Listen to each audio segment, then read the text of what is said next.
Breaking లో చూస్తున్నాం. భువనగిరి జిల్లా చౌటుప్పల్ నేషనల్ హైవేపై ఘోర రోడ్డు ప్రమాదం జరిగింది. ఏపీకి చెందిన ఆంధ్ర సెక్యూరిటీ వింగ్ స్కార్పియో అదుపు తప్పి డివైడర్ను ఢీకొట్టింది. ఈ దుర్ఘటనలో ఏపీకి చెందిన ఇద్దరు డీఎస్పీలు చక్రధర్రావు, శాంతారావు అక్కడికక్కడే మృతి చెందారు. యాదాద్రి భువనగిరి జిల్లా చౌటుప్పల్ మండలం ఖైతాపురం జాతీయ రహదారి వద్ద ఈ రోడ్డు ప్రమాదం సంభవించింది. ఇక ఈ ప్రమాదంలో మరో ఇద్దరు కూడా తీవ్రంగా గాయపడ్డారు. అడిషనల్ ఎస్పీ ప్రసాద్, డ్రైవర్ నరసింహరావుకు తీవ్ర గాయాలయ్యాయి.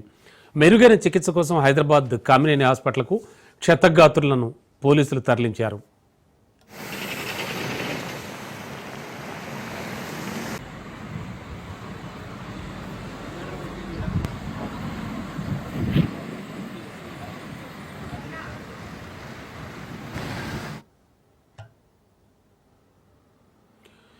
బ్రేకింగ్ లో చూస్తున్నాం. భువనగిరి జిల్లా చౌటుప్పల్ నేషనల్ హైవేపై ఘోర రోడ్డు ప్రమాదం జరిగింది. ఏపీకి చెందిన ఆంధ్ర సెక్యూరిటీ వింగ్ స్కార్పియో ఒకటి అదుపు తప్పి డివైడర్ ఢీకొట్టింది. ఇక ఈ దుర్ఘటనలో ఆంధ్రాకు చెందిన ఇద్దరు డీఎస్పీలు చక్రధర్రావు, శాంతారావు అక్కడికక్కడే మృతి చెందడం కూడా జరిగింది. ఇక మరింత అదనపు సమాచారం ఇదే అంశానికి సంబంధించి మా కరెస్పాండెంట్ పుల్లారావు అందిస్తారు. పుల్లారావు, యాక్చువల్గా ఈ ఘటన జరగడానికి విపరీతంగా పడుతున్న వానలు కూడా ఒక ప్రధాన కారణం అనుకోవచ్చు అంటారా? అండ్ ప్రత్యక్ష సాక్షులు ఎవరన్నా చూసారా? ఎన్ని గంటల సమయంలో జరిగింది? ఈరోజు యాదాద్రి భువనగిరి జిల్లా చౌటుప్పల్ మండలం ఖైతాపురం వచ్చేటటువంటి రోడ్డు ప్రమాదంలో ఆంధ్ర ప్రాంతానికి చెందినటువంటి ఇంటెలిజెన్స్ డిపార్ట్మెంట్ సంబంధించినటువంటి ఇద్దరు డిఎస్పీలు చక్రధర్రావు, అదేవిధంగా శాంతారావు మరణించిన పరిస్థితి ఉంది. అదేవిధంగా వాహనంలో ప్రయాణిస్తున్నటువంటి అడిషనల్ ఎస్పీ ప్రసాద్, అదేవిధంగా డ్రైవర్ నరసింహరావు వీరిద్దరు కూడా తీవ్రంగా గాయపడిన ఘటన అయితే చోటు చేసుకుంది.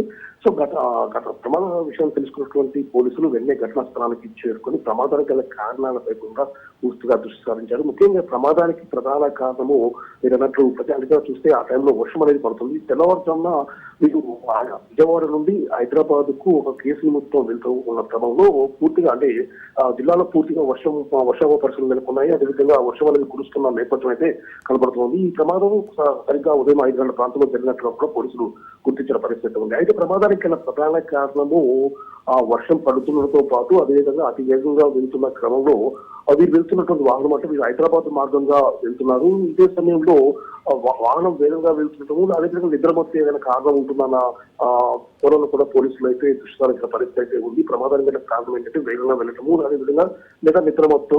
మరో విషయం కూడా పోలీసులు ఒక అధికారానికి వస్తారు. వెళ్తున్న క్రమంలోనే వీరు ప్రయాణిస్తున్న వాహనాలకు సంబంధించి ఒకవేళ టైర్ అనేది బ్రేక్ అవడం వల్ల పక్కనే ఉన్నటువంటి డివైడర్ ఢీకొట్టి రాంగ్ రూట్ లోకి అంటే అవతలి మార్గంలోకి వెళ్ళిన సమయంలో అదే సమయంలో విజయవాడ నుంచి అంటే హైదరాబాద్ నుంచి విజయవాడ వెళ్తున్నటువంటి లారీ అనేది వేగంగా వస్తున్న నేపథ్యం అయితే ఉంది. ఎప్పుడైతే వీళ్ళ వాహనము హైదరాబాద్ మార్గం నుండి విజయవాడ మార్గంలోకి వెళ్లే వరకు వస్తున్నటువంటి లారీ అనేది వీళ్ళ వాహనాన్ని బలంగా ఢీకొట్టడంతో ఈ ప్రమాదం జరిగింది. ఈ ప్రమాదం అంటే లారీ వేగంగా కూడా అతివేగంగా ఉన్నట్టుగా పోలీసులు గుర్తించిన పరిస్థితి ఉండడం జరిగింది. సో అదే సమయంలో పోలీసులు ఘటనా స్థలానికి వెళ్లి పరిశీలించగా అప్పటికే ఆ వాహనంలో ఉన్నటువంటి డిఎస్పీలు చక్రధర్రావు, శాంతారావు మరణించిన నేపథ్యం అయితే మిగతా ఇద్దరు అడిషనల్ ఎస్పీ ప్రసాద్ పరిస్థితి విషమంగా ఉన్న నేపథ్యం అయితే ఉంది. అదేవిధంగా డ్రైవర్ కు సంబంధించేసి కూడా అతను యొక్క సీట్ బెల్ట్ అదే టైంలో బెలూన్ అనేది కూడా ఓపెన్ కావడం వల్ల అతని డ్రైవర్ కు మాత్రం కొద్దిగా గాయాల తీవ్రత తక్కువగా ఉందని చెప్పేసి కూడా పోలీసులు గుర్తించిన నేపథ్యం అయితే ఉంది. ఇద్దరిని గాయపడినటువంటి అడిషనల్ ఎస్పీని అదేవిధంగా డ్రైవర్ ని కూడా హైదరాబాద్ లో ఉన్నటువంటి కామినేని హాస్పిటల్ కు వైద్యం కోసం తరలించిన నేపథ్యం అయితే ఉంది. ముఖ్యమైనటువంటి ఇద్దరు ఇంటెలిజెన్స్ డిఎస్పీలుగా ఉన్నటువంటి ఇద్దరిని కూడా పోస్ట్ మార్టం నిమిత్తం కూడా ఉన్నటువంటి చదువుకులు ఆసుపత్రికి తరలించేసి ప్రమాదకర కారణంతో మాత్రం పూర్తి స్థాయిలో విచారణ పోలీసులు చేస్తున్న నేపథ్యం అయితే ఉంది. Okay, thank you Pullarao.